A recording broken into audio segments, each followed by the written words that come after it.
Hello and welcome to the Craftsman Show. My name is your host, the Craftsman. We're finna talk about how that you can make your own buttons very quickly. You could be back in business, have your pants fit. It's all good. I recently got an inspiration from Miss Lisa on YouTube.com, the comments section. And she had watched my video about making duplicates of things that look like metal. I know I didn't. But she got to asking, I wonder about if you can make iron safe buttons from Quicksteel. I thought that was a great question. Let's find out. So I went to the automotive supply store and got this right there. I know I didn't.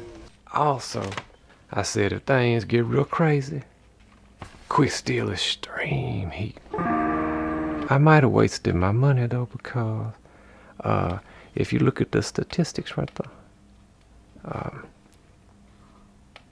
and then if you look at the back, it all pretty much lines up. So, and just for comparisons, I went ahead and got me a JB Weld steel stick.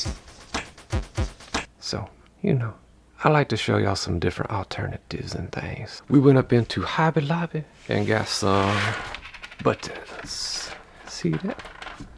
Oh, by the way, I want to show y'all something. These some little hickory pieces.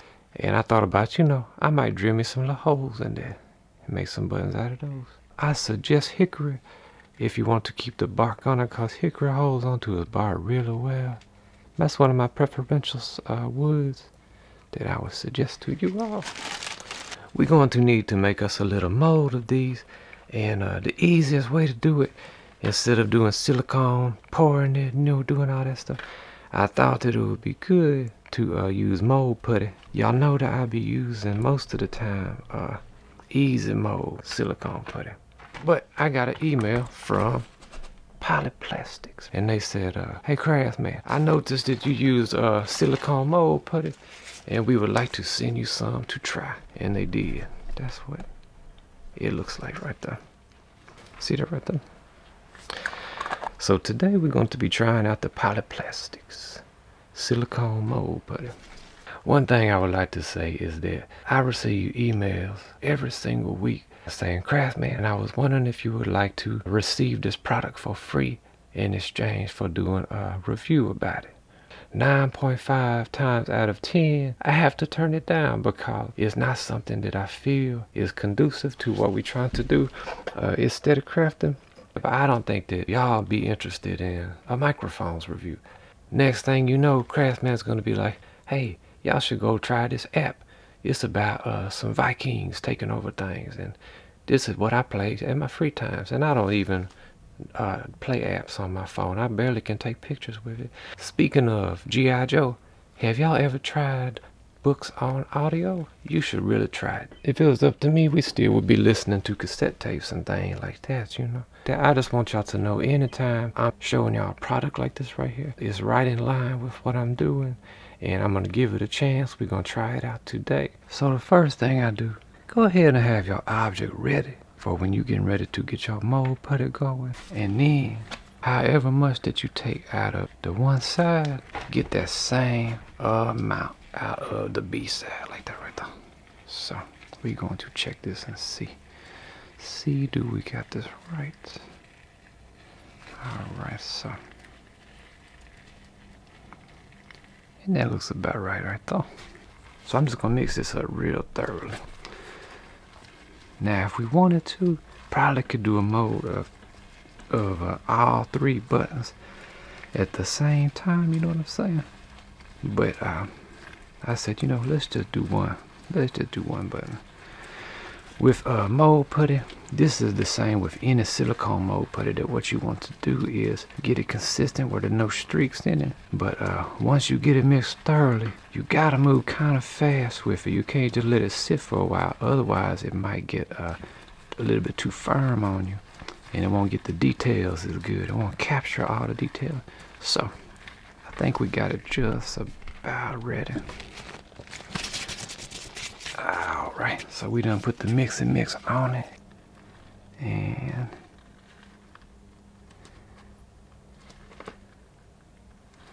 I'm gonna push down and push around. That one thing I'm thinking, I don't know if it's gonna capture all the way through the holes in the button, but that's not really a big deal because we could just drill on out. You know what I'm saying? At least it should capture the dimple. It should make a little mark where the hole is going to be. But let's just see. And we're gonna let this sit for at least a half hour or so.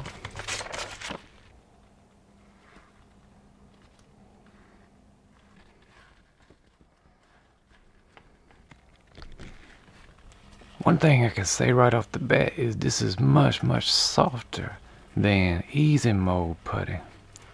I'm not sure yet what's gonna feel like once it cures, but at this stage it is very, very pliable. I've never used a mold putty that's quite that soft, and that may not be a bad thing. That might be a good thing. We'll see.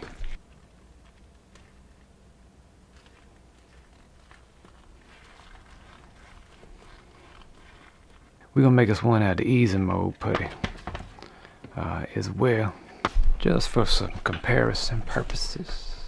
All right.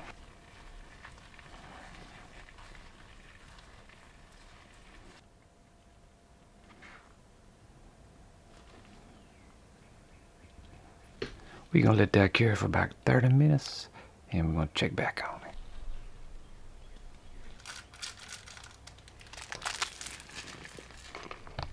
All right, let's see what we got here.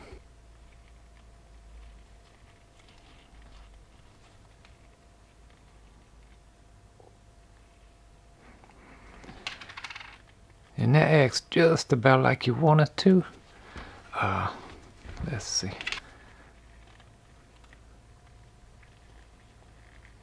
There we go. It looks like the polyplastics, it did really good to me, from what I can tell. This is more firm material when it's cured. This is a little softer. But like I said, that might not be a bad thing for picking up details and stuff. This might be really good. Really good alternative to easy mold right there.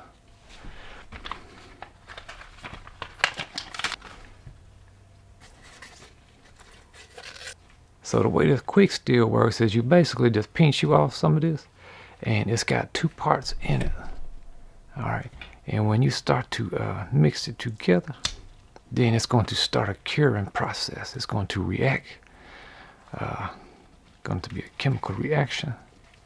Let's see. So the Quicksteel is a steel reinforced epoxy putty. All right. So I'm gonna break this off like this right there. And I'm gonna go ahead. Now it's set time is 5 minutes, so I'm gonna go ahead and have whatever I need ready. I'm gonna have it ready. All right, because when I get this mixed, then we got to pretty much go with it. And for this one, I'm just gonna do just the mold and just the Quicksteel, because I'm gonna see, is it possible that you can polish this?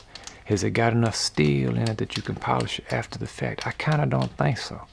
I think you probably need to add you some nickel silver if you wanted to have some real metal shine effect looking going. All right, so I'm gonna push that down into it, and I'm actually going to break off some of this. And then I got enough, I could go ahead and stick some in this one right here. All right, and I can feel it's getting warm already. We're going to let that cure. At the end of Miss Lisa's comment, notice that she said, what about nickel silver coated? So we're going to try that on some of these too. All that is a powder right there. It's made up of real nickel silver, and it may not look shiny right now, but what's going to happen is you can go ahead and coat your mold with it like this.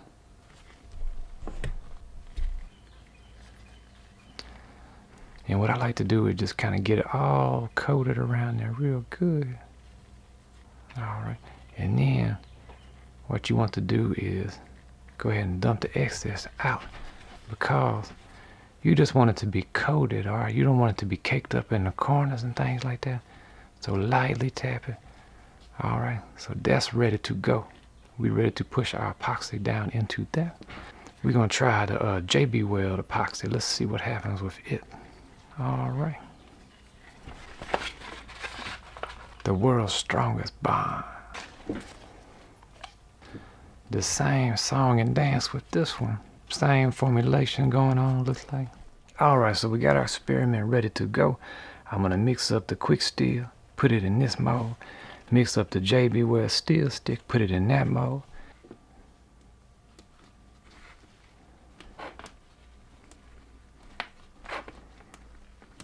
I might have used a little excess, but that's all right. I can sand that back down.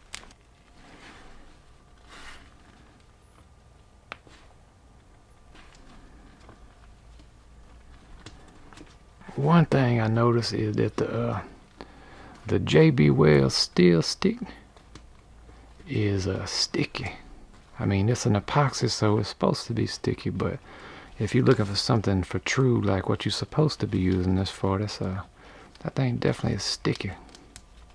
All right, we're gonna let that cure. In the meantime, these are ready to be demolded, so let's see. All right.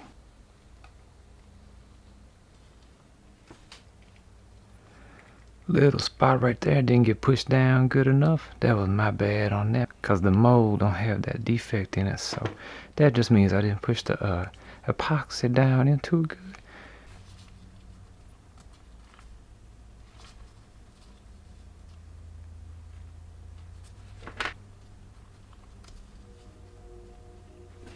These have been coated with nickel silver.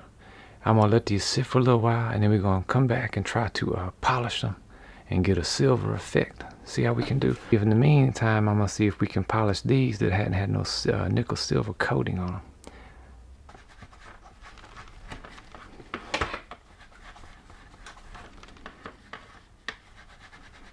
As I was suspecting, these not gonna be able to polish. I mean, it's going to be still reinforced in the epoxy, but not to where if you want to get a shiny, you're going to need to probably add you something like some nickel silver powder or other powders too. I might show y'all some other metal powder if y'all want to see that. Now where these buttons really gonna start to shine is with that steel wool right there. All right, so we're going to be polishing that outside coating, that outside layer of nickel silver. Watch this right there. Let's see.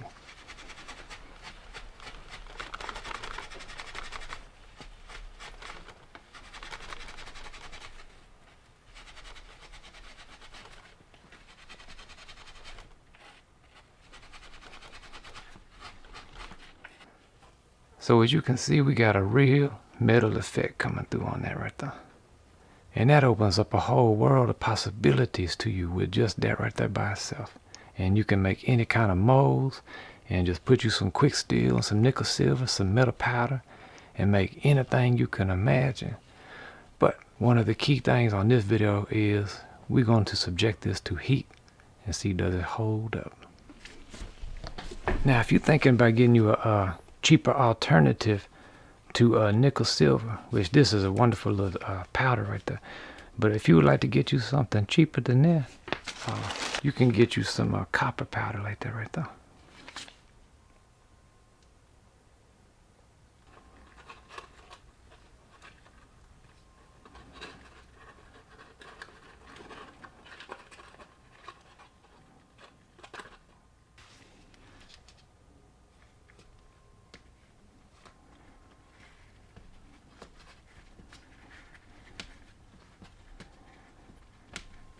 Might even just do this one time with it. Look, push it down real good like that. As long as you get that back coated, it ain't gonna stick.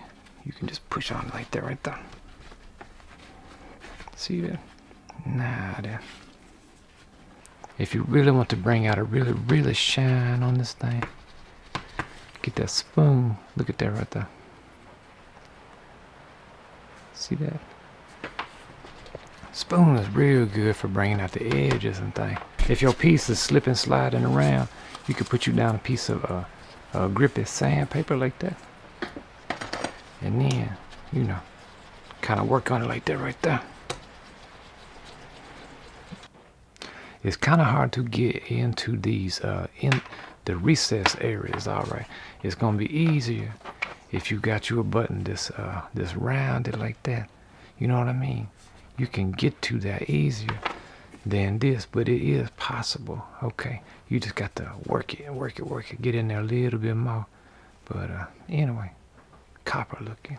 Not only do these have to withstand heat from an iron, clothing iron, but I'm even curious as if to whether or not they'll be able to hold up to just being, you know, used as a button, because there's gonna be some stress on them, you know.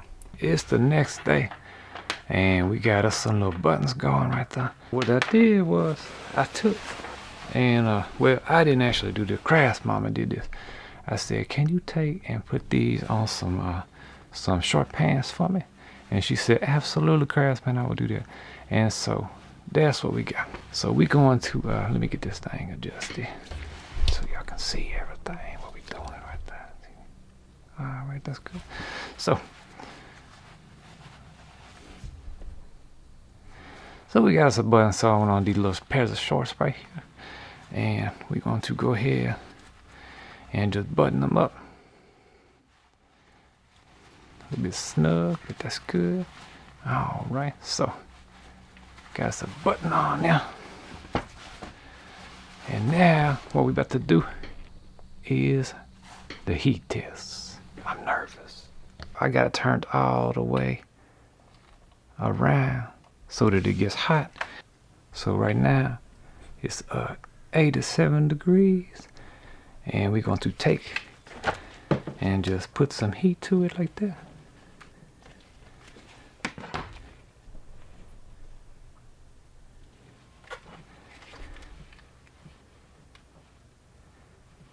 And get it good and heated up.